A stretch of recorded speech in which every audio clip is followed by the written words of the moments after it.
पाकिस्तान का मुस्तकबिल क्या देखते हैं? हाथों को देखने के बाद पता चलता है कि इनफरादी तौर पर तरक्की करते हैं, इज्तिमाई तौर पर तरक्की करने की एजुकेशन ही नहीं है यहाँ। जितने भी मैंने 3.5 लाख के लगभग हाथ देखे पाकिस्तानियों में, और बड़ी मज़े की बात है कि मैंने 70% पाकिस्तान के पॉलिटिशियन के हाथ देखे, इंक्लूडेड कई एक प्राइम मिनिस्टर्स।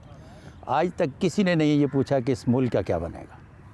तो इसका मतलब है कि यहाँ लोग इनफरादी तौर पर तरक्की करते हैं, इज्तिमाई तौर पर तरक्की करने का शऊर ही नहीं दिया गया। मुस्तकबिल में किन सियासतदानों के सितारे चमकते हुए दिखाई दे रहे हैं? बहुत बड़ी तब्दीली आने को है। वो इस बात को ज़ाहिर करती है कि तीसरी इनिंग्स जो है वो अब खेली जाएगी, जो मखलूत माशरे से मुतल्लिक है, और उसमें नए नए चेहरे मुतारफ़ होते चले जाएंगे। वल्लाह आलम बिस्वाब। यानी आपको मखलूत हुकूमत ही आइंदा हुकूमत बनाती नज़र आ रही है? आप कह सकते हैं, बड़ी तसल्ली से ये बात कह सकते हैं। इमरान खान का मुस्तकबिल कैसा देख रहे हैं? क्या वो दोबारा वज़ीर आज़म बन पाएंगे? 2018 में मैंने एक उनके बारे में स्लोगन दिया था कि वो इस तरह से खेलेंगे जिस तरह से 5 रोज़ा टेस्ट मैच। उन्होंने बैटिंग भी अच्छी की, अपनी बॉलिंग के जितने भी ओवर थे पूरे कर लिए। अब कुछ अर्सा के लिए फील्डिंग करेंगे। इमरान खान के नए आर्मी चीफ के साथ ताल्लुकात कैसे रहेंगे? नए आर्मी चीफ जो हैं, मैं उन्हें ज़ाती तौर पर जानता हूँ। 8 नवंबर 2020 को जब मैं मिला तो उन्हें कहा कि आपको मुबारक हो, आप चीफ ऑफ आर्मी बन रहे हैं, और उन्हें इस बात का यकीन नहीं आता था, इसलिए कि उन्होंने मुझे फरमाया कि मेरे हाथों के बारे में जो आपने जाना, 3 स्टार जर्नल तक तो बात दुरुस्त, लेकिन चीफ ऑफ आर्मी बनने की बात जो है वो इसलिए नहीं कि मेरी रिटायरमेंट बाजवा साहब से पहले हो रही है। तो मैंने कहा जी मैं हाथों की लकीरों के साथ जाऊंगा। क्यों? इसलिए कि आपके हाथ पर 2 राजा योग पाए जाते, और जिन हाथों पर राजा योग पाया जाए वो अपने डिपार्टमेंट के इंतहाई गैर मामूली और अहम ओहदों पर फाइज होते हैं। वल्लाह आलम बिस्वाब। बुशा बीबी और उनके साबिक शौहर खावर मानिका जब आपके पास आए तो उन्होंने आपसे क्या सवाल किए थे? उन्होंने अपने हाथ दिखाए, और उसके बाद उनका एक ही सवाल था कि क्या Imran Khan prime minister of Pakistan बन जाएंगे।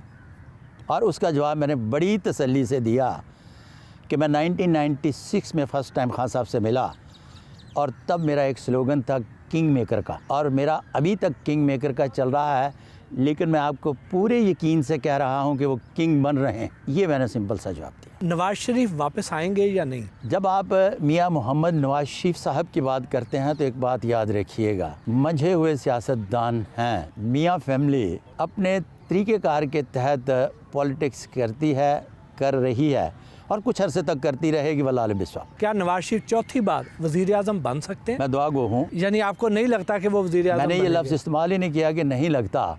उसकी बुनियादी वजह यह है कि जिस दौर से हम गुज़र रहे हैं, मैंने एक लफ्ज़ इस्तेमाल किया कि 2025 में एक मखलूत मुआशरा कायम होने जा रहा है। तब तक सियासी अफरा तफरी का दौर है, और इस सियासी अफरा तफरी ने इसी तरह से रहना है। तो इसका मतलब ये है कि अगर मैं मखसूस नाम लूँगा तो वो बनते नहीं हैं। पाकिस्तानी सियासत में शरीफ फैमिली का मुस्तकबिल कैसा देख रहे हैं? जिस तरह से मैंने पहले गुजारिश की कि 2025 के बाद एक मखलूत मुआशरा तश्कील होने पाने जा रहा है, तो फिर उसके बाद निज़ाम की तब्दीली के अमल से गुज़रता हुआ दिखाई देता है, जिसकी बुनियाद रखी जा चुकी, और अब यहाँ निज़ाम की तब्दीली के आसार पैदा हो चुके। वल्लाह आलम बिस्वाब। ये जिस निज़ाम की तब्दीली की आप बात कर रहे हैं, ये पाकिस्तान के लिए बेहतर होगा या नुकसानदेह? पाकिस्तान में लोग पहले इनफरादी तौर पर तरक्की करते थे। जब ये तीसरा स्पेल शुरू होगा तो उसके बाद मेरा ख़्याल है कि लोग इनफरादी तौर पर नहीं बल्कि इज्तिमाई तौर पर तरक्की करेंगे। क्यों? इसलिए कि पाकिस्तान में मिडिल क्लास ख़त्म होने जा रही है। यहाँ सिर्फ एलीट क्लास, और फिर 2025 के बाद वो चंद एक लोग जिन्हें कहते हैं बहुत सारी एक मिडिल क्लास से ताल्लुक़ रखते हैं, वो और एक दर्जा नीचे आने के बाद सुख की बांसुरी बजाएंगे, सुबह काम पे जाएंगे, शाम को कमा के लाएंगे, खाएंगे, ऐश करेंगे। ये 3 मरले के एक घर में रहने के बाद दूसरा 3 मरले का घर जो है, उस घर को बनाने में अपनी पूरी नस्ल की एजुकेशन और अपने आप को तबाह नहीं करेंगे, 2025 میں بہت زیادہ معاشرہ تبدیل ہونے جا رہا ہے۔ پاکستان کا اگلا وزیر اعظم کون ہوگا؟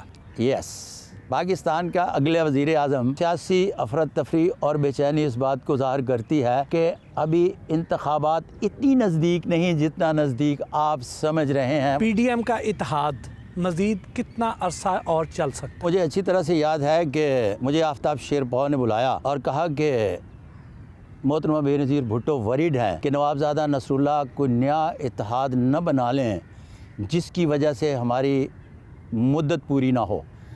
تو میں نے انہیں کہا کہ مجھے ایک دن دیں، میں لاہور جا کر آپ کو بڑی تفصیل سے بات کروں گا۔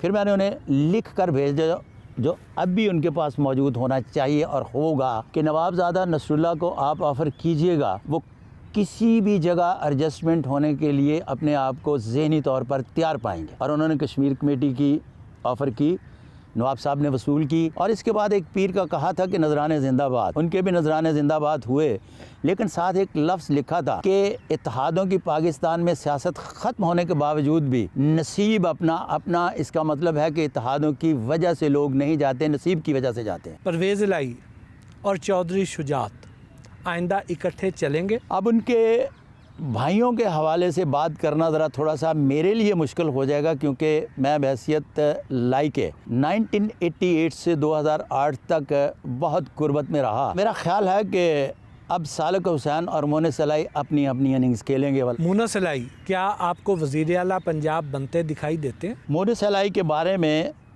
بہت پیش گوئیاں میری چل چکی کہ وہ پرائم منسٹر تو بنتے دکھائی نہیں دیتے، بلکہ اس طرح سے میں بتا دوں کہ مجھے ایک دن چودھری پرویز الہی صاحب کے ساتھ بیٹھا ہوا تھا تو وہ فرمانے لگے کہ یار جہاز میں ایک شخص نے آ کر یہ بات کہی تھی، تو میں نے کہا جی میں ہاتھ دیکھ کر بتا رہا ہوں۔ اب ان کے چیف منسٹر کا لفظ استعمال کرنے میں کوئی مذائقہ نہیں۔ پرویز الہی اور عمران خان کیا آپ کو آگے ساتھ چلتے ہوئے نظر آتے ہیں؟ ایک میان میں دو تلواریں کبھی نہیں چل سکتی۔ خان صاحب کا ایک اپنا مزاج ہے اور چودھری صاحب کا ایک اپنا مزاج۔ خان صاحب کے ہاتھ پر ہارٹ لائن جو ہے یہ ماؤنٹ آف جوپیٹر سے نکلتی ہے اور ایسی لکیر والے انپریڈکٹیبل ہوتے ہیں۔ خان صاحب کے بارے میں اگر کوئی سیاسی یا ارد گرد کے ماحول کے حوالے سے پیشگوئی کرتا ہے تو یہ اس کی بہت بڑی غلط فہمی ہے۔ کیوں؟ یہاں سے نکلنے والی دل کی لکیر کے مالک انسان جو ہیں وہ دل کا کہا مانتے ہیں، دماغ سے کام کم لیتے ہیں۔ کیا عمران خان صاحب ڈسکوالیفائی ہو جائیں گے؟ عمران خان صاحب کو اس بات سے کوئی غرض نہیں، ان کے ہاتھ پر